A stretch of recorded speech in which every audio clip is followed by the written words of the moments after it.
everyone, welcome back to my page. I am Marie, a dreaming witch, and today we're doing a collective new moon reading for the Gemini new moon. So the new moon in Gemini is happening June 6th, 2024, peaking at 8:37 a.m. And this is just going to be a reading that goes over the overall energy of this new moon, what we're moving towards with this new moon, and the lessons and themes of this new moon. So new moons are normally a time of planting seeds, of introspection, more internal work, and just kind of starting the groundwork, the plans for what we want to move towards with this new moon energy and like through the moon cycle. So the reading is going to be a little bit different today. If you've noticed, I have some cards already laid out in front of me. If you also noticed, I have a bit of an injured finger.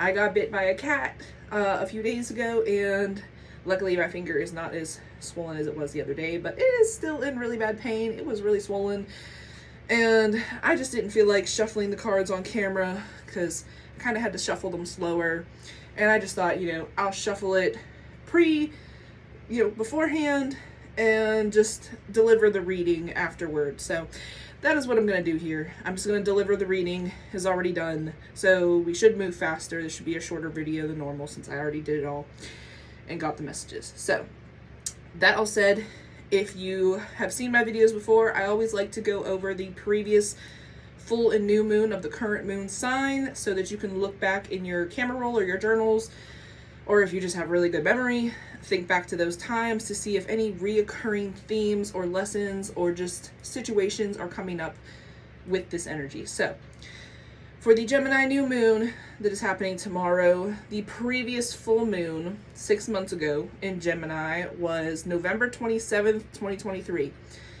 And the previous new moon in Gemini was June 18th, 2023. So that is the 6-month cycle and the yearly cycle of the Gemini moon. And again, these are just helpful to look at to see if you have any reoccurring themes, situations, etc. coming up with the moon.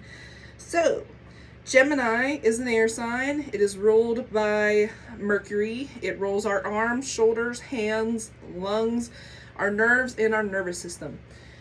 So those kind of things can be affected. We also have a lot of Gemini planets. Right now we have the Sun in Gemini, Jupiter in Gemini, Venus in Gemini, the Moon, obviously, the new moon in Gemini, and I don't think Mercury has moved into Gemini yet. I don't think yet. I'm not positive, but I don't think so. But we have at least 4 planets in Gemini. So that's a lot of Gemini energy going on. So keep that in mind. So yeah, we have an interesting spread, and right before we get into that, hi, I'm Marie. I'm an intuitive tarot reader. I'm an artist of multiple forms. I do witchcraft, wellness, tarot, all that stuff in between, cute stationery stuff. This is my Gemini notebook.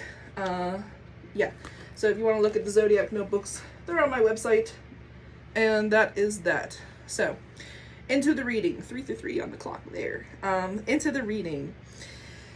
With the overall energy of this Gemini new moon, we had the Knight of Pentacles as the first card, then we had the Six of Pentacles, followed by the Moon. So what I got for the overall energy here is that we are on, we're laying the groundwork, we are starting a new commitment, but it's kind of happening slowly. This is a slow start where you're finding our footing to starting this commitment. If you see me looking over here, it's because I have my iPad with all my typed up notes of the reading. So it is a slow start to something that is meant to be a long-term commitment. We had the Two of Cups at the bottom of the deck when I pulled this also. So I'm feeling like this could be something with relationships, but this is also a lot of Pentacles. So it could be something with your money, whether it's a job that you're committing to, just something with your time and your energy. So a new long-term commitment starting, but we're finding our footing, finding our balance. Finding our balance with this Six of Pentacles here. There has been a sense of give and take not being balanced lately. So what do I mean by that? I mean You've been putting in a lot of work, a lot of effort, a lot of understanding, a lot of sacrifices, and it has not exactly been returning the effort. So there is some sense of really trying to work out the balance here and figuring out how to get this more evenly distributed. And with the Moon card, there's also a sense of not even really knowing what you're sacrificing for. Like, you're not really sure what you're actually working towards. Like, maybe you had a goal in mind, but things have become kind of muddy. They're kind of confusing now, and it's not, like, your sight is not clear on actually where you're going. And so you're kind of being urged to pull back into yourself and kind of just reestablish, you know, your goals, reestablish what you're trying to get out of this, and figuring out what you are really willing to do, what you're willing to sacrifice for this goal to be met. Because sacrifice sometimes is necessary. Sometimes we need to sacrifice our free time in order to put in more effort into our goals. Sometimes we need to sacrifice some of our pleasures, you know, to work a little harder and to, you know, I think you get what I'm saying. Sacrifice isn't always bad, but it can be if we are too attached to a certain outcome, if we are sacrificing only for this certain outcome to happen, or if we don't even know what we're working towards and, you know, we are losing ourselves to this. So it's like another delicate balance of sacrifice. Are you sacrificing what needs to be sacrificed, and do you know what you're sacrificing for? Or are you just giving and giving and giving in hopes of something working out? That is when we maybe need to take a step back and understand, like, what are we actually doing here? So, yeah. How much of yourself are you sacrificing? Have you been trying to prove yourself? That was the other thing that really came up. Is there, like I said, there is good sacrifice where, yeah, you need to take some time off of maybe all these good, pleasurable, fun things to work on your goals. But are you sacrificing in the way that you're sacrificing your, like, dignity, your self-worth, in order to prove yourself worthy? So that is where we're at with the overall energy. And a big question there is just, what would happen if after all this sacrifice, after giving all of this energy and all of this, you know, downplaying yourself, if the goal never happened? Like, how would you feel? That is one way to understand if this sacrifice is going a little too overboard. And I keep using the word sacrifice, but yeah, I think it's just the best word for this. Like, if it doesn't work out, will you be okay?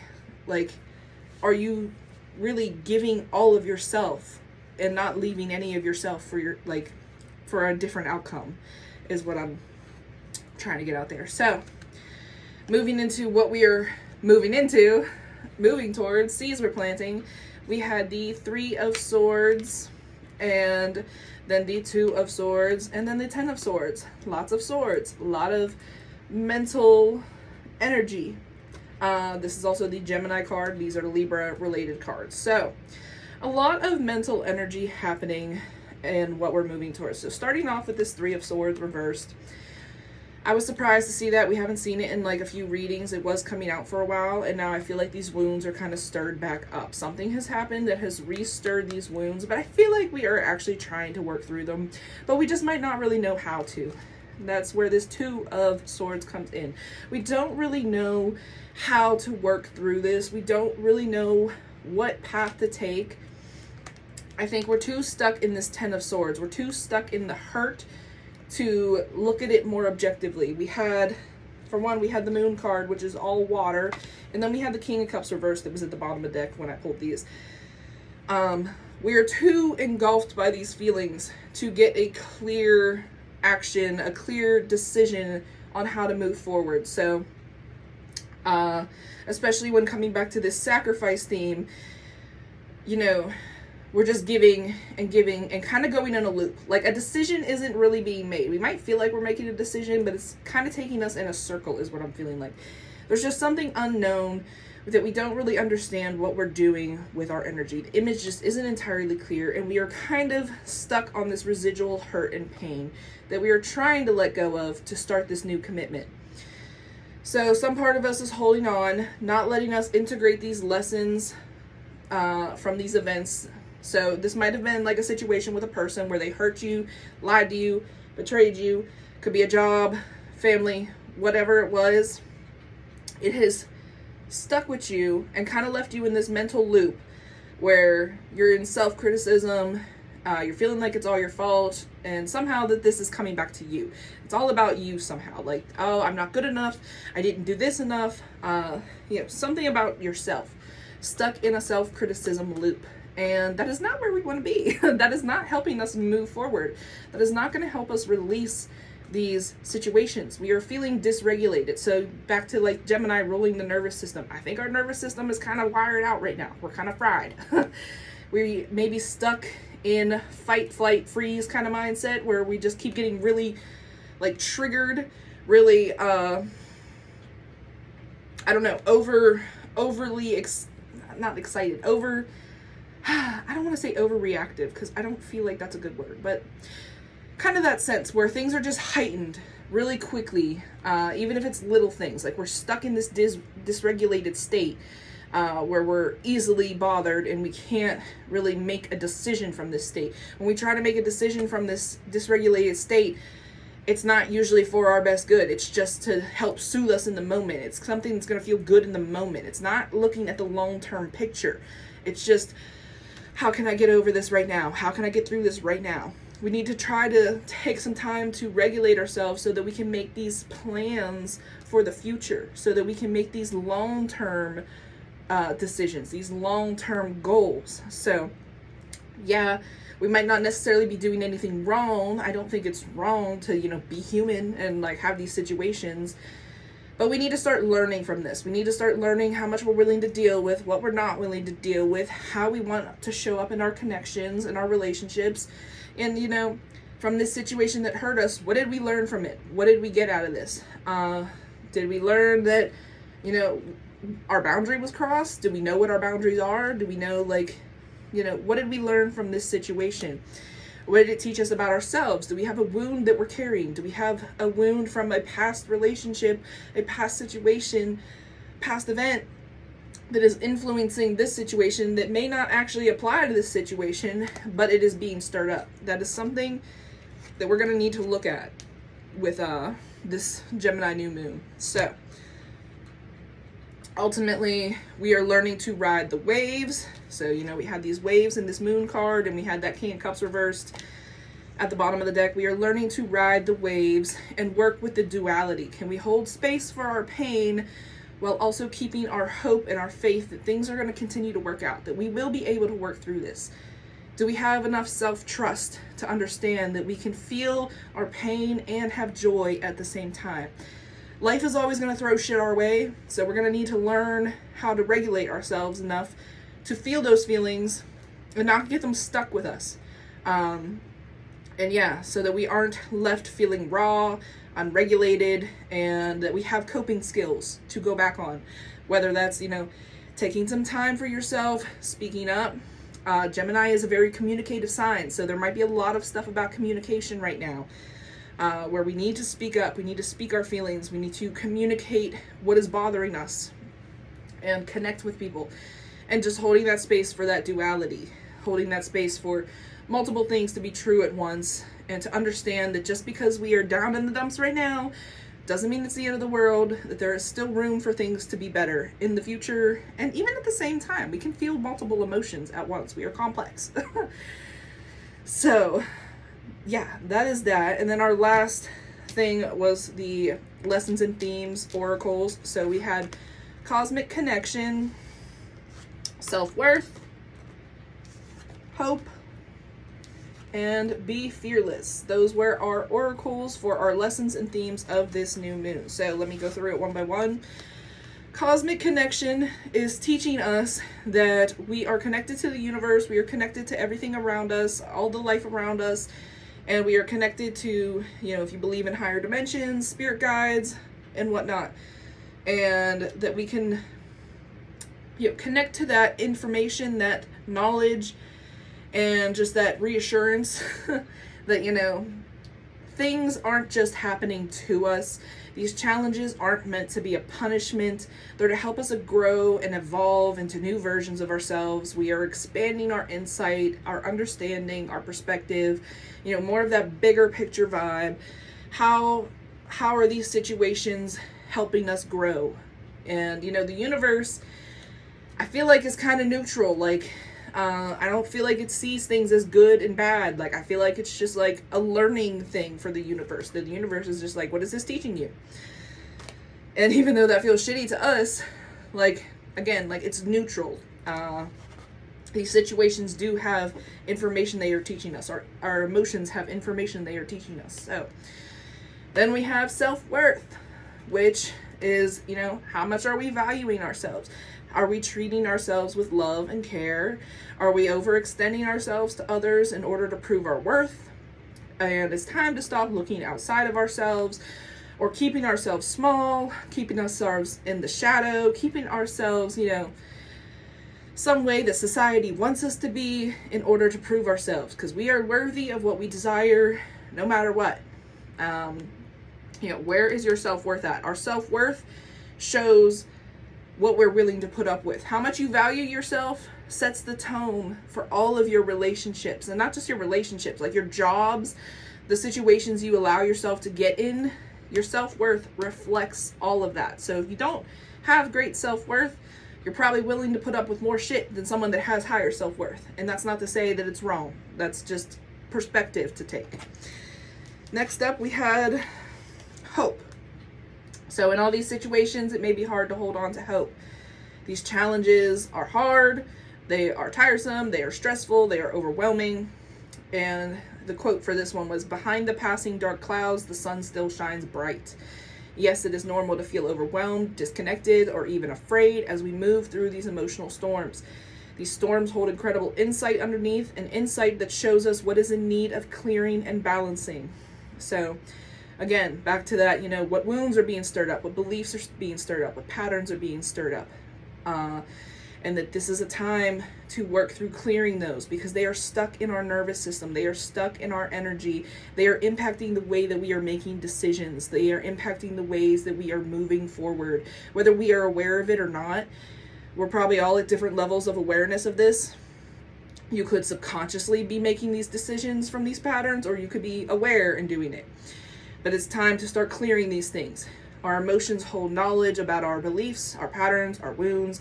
Time to take a deeper look at these wounds and heal these patterns so that they will cease to affect us as strongly as they do now.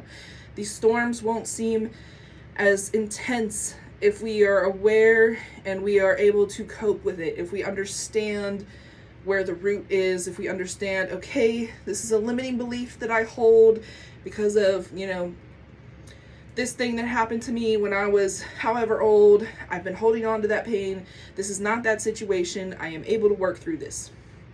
And so the longer we hold on to these patterns and don't work through them, the longer they will continue to affect us. And until we sort through them, it'll be harder to make new choices that actually align with our desires. So hope, hold on to hope.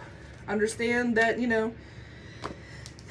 along with that comes being fearless. And the Be Fearless card the quote is, do you really want to look back on your life and see how wonderful it could have been had you not been afraid to live it? So that is the quote for this card.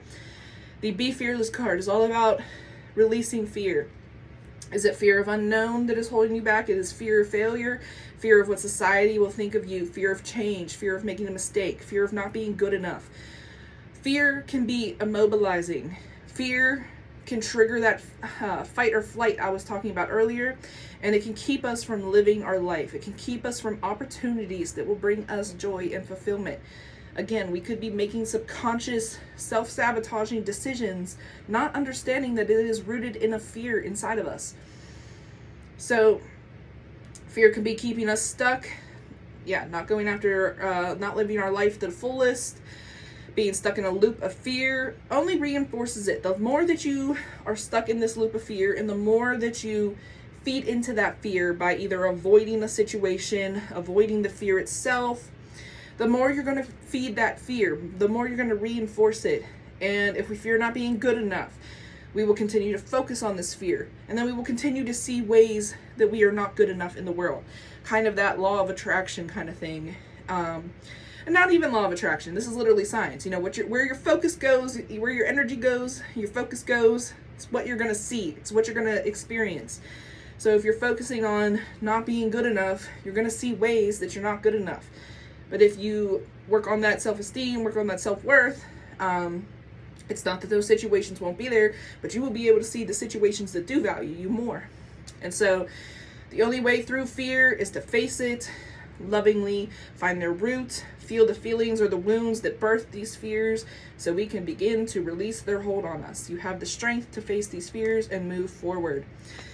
So this is a little bit of a heavy new moon in the sense that we have a lot of stuff that we are working through. We have a lot of stuff that we are dredging up and releasing. But that if we continue to do this work, if we continue to work through these fears, work through this self-doubt, these self-criticisms, these painful feelings, and uncovering these patterns and holding space for duality, we will be welcomed by new beginnings. We will be welcomed by new offers, new people to interact with, new situations, new perspectives.